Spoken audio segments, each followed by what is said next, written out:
Hi, at ReasonLabs, we provide enterprise-grade protection for all your personal devices. Today, I'm going to guide you on how to enable the online security extension on your Edge browser. As you can see, Edge prompts a notification with the permissions details about online security extension for your review. You can either choose to remove the extension from your Edge or to turn it on. Clicking Turn on Extension will add the online security extension to your Edge browser.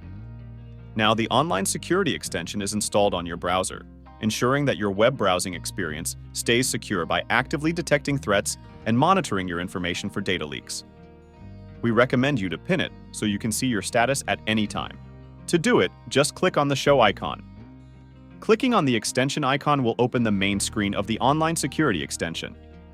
If you have any issues during this process, please contact our support agents by clicking on the support widget, and they will be happy to assist you. Thank you for watching and stay cyber safe.